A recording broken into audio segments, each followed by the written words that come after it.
AD wheat grass के YouTube channel पे मैं गौतम शशि के साथ आप सबका स्वागत करता हूं। क्या आप बता सकते हैं कि घर में किचन वेस्ट की कंपोस्टिंग करने में और लोगों द्वारा एक्सरसाइज शुरू करने में क्या समानता है? जी आपने ठीक कहा, करीब 90% से ज्यादा लोग इस काम को अधूरा ही छोड़ जाते हैं। एक्सरसाइज किन कारणों से अधूरी रह जाती है ये सब तो आप लोग जानते होंगे। इस वीडियो में हम लोग बात करेंगे कि आप अपने घर में कैसे वर्मी कंपोस्टिंग को पूरे सक्सेसफुल तरीके से कर सकते हैं। इस वीडियो में हम लोग देखेंगे कि कैसे एक बड़े ही सिंपल तरीके से आप अपनी कंपोस्ट को बीच बीच में हार्वेस्ट करके अपने पौधों में इस्तेमाल कर सकते हैं। इसके लिए आपको चाहिए 2 जालीदार टोकरी जिसके अंदर में छेद हों। एक टोकरी में बड़े छेद हों और दूसरी टोकरी में उससे थोड़े छोटे छेद हों। ये टोकरी आपको अपने लोकल वीकली बाजार होते हैं वहां से बड़े आराम से मिल सकती है। हमने ये टोकरियां जो है 10-10 रुपए में यानी टोटल 20 रुपए के अमाउंट में खरीदी हैं। इस प्रोसेस को करने के लिए आपका जो वर्मी कंपोस्ट है उसको सूखा होना जरूरी है। अगर वो गीला होगा तो वो प्लास्टिक की टोकरी के छेद को बंद कर देगा और छन के नीचे से नहीं निकलेगा। इस तरीके से हम लोग वर्मी कंपोस्ट को छान करके जो वर्मी कंपोस्ट तैयार है उसको अलग कर लेते हैं और जो अभी तैयार होनी बाकी है यानी कि जिसको अभी डिकम्पोज होना बाकी है हम लोग उसको वापस वर्मी कंपोस्ट बिन में डाल देते हैं। अगर आप चाहें तो ये जो आधी कंपोस्ट हुई मटेरियल्स हैं जिनका साइज थोड़ा बड़ा होता है इनका इस्तेमाल हम लोग मिट्टी बनाते हुए भी कर सकते हैं। जब हम अपने गमले में मिट्टी बनाते हैं तो हम लोग उसको एज ए फिलर यूज कर सकते हैं। इसके यूज करने से मिट्टी में जो ड्रेनेज है वो अच्छा हो जाता है और ये धीरे धीरे मिट्टी में गल के डिकम्पोज होके पौधों के लिए एक पौष्टिक खाद के रूप में बदल जाता है। जो लोग किचन वेस्ट से खाद बना रहे हैं कंपोस्ट के द्वारा या वर्मी कंपोस्टिंग के द्वारा वो लोग जानते होंगे कि जो मटेरियल वो किचन वेस्ट के रूप में इनमें डालते हैं उनकी अलग अलग टाइम लगता है उनको डिकम्पोज होने में। दूसरा, जहां से हमने केचुए लिए थे ये केचुए वहां पे गोबर की डाइट पे थे यानी कि वो लोग वर्मी कंपोस्टिंग के लिए गोबर का यूज करते थे। लेकिन हमने जो वर्मी कंपोस्ट बिन स्टार्ट की थी वो इसलिए की थी कि हम अपने किचन वेस्ट से एक बहुत अच्छी क्वालिटी की खाद बनाना चाहते थे, ना कि गोबर से वर्मी कंपोस्ट बनाना चाहते थे।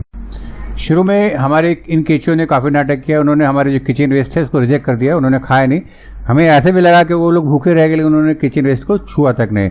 लेकिन धीरे धीरे हमने देखा कि वो जो हमारा किचन वेस्ट था लोगों ने खाना शुरू किया और हमने इसकी जो मात्रा है धीरे धीरे बढ़ाई। हमने कुछ चीजें सीखी कि हम लोग किस तरह से इस किचन वेस्ट को प्रोसेस करके दें कि जिससे इनको खाने में आसानी हो। नॉर्मल कंपोस्टिंग से अलग वर्मी कंपोस्टिंग आपको सीखनी पड़ती है। आपको इसको डे टू डे मॉनिटर करना पड़ता है।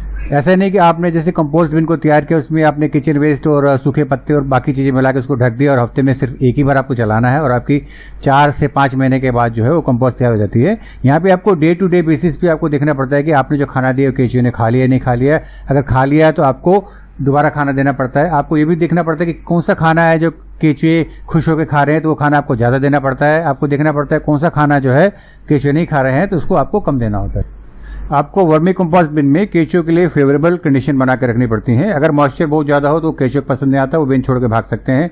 अगर आपने खाना जरूरत से ज्यादा दे दिया उस केस में भी जो है केचुए भाग जाते हैं। अगर आपकी जो बिन में कंडीशन फेवरेबल नहीं है तो केचुए मरने लगते हैं और वो रिप्रोड्यूस करके उनके नंबर्स नहीं बढ़ते हैं।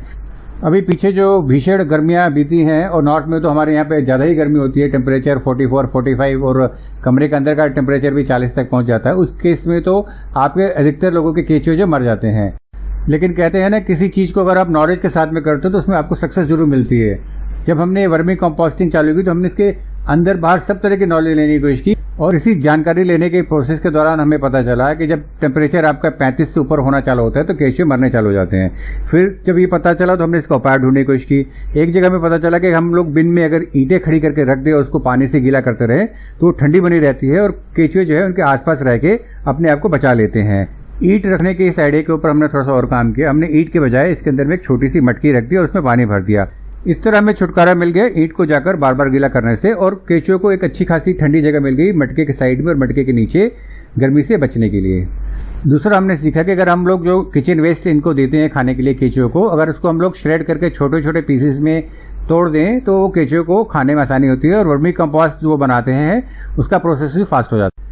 ये वर्मी कंपोस्ट बिन हमने अप्रैल में चालू की थी और अब हम लोग करीब उससे 3 बार वर्मी कंपोस्ट को हार्वेस्ट भी कर चुके हैं। और अगर आप इन छोटे छोटे जो नन्हे से रेड वॉर्म्स हैं उनको देखें तो आप कह सकते हैं कि इनका हमने काफी अच्छा ध्यान रखा है, तभी ये लोग रिप्रोड्यूस करके इनकी संख्या भी धीरे धीरे बढ़ रही है।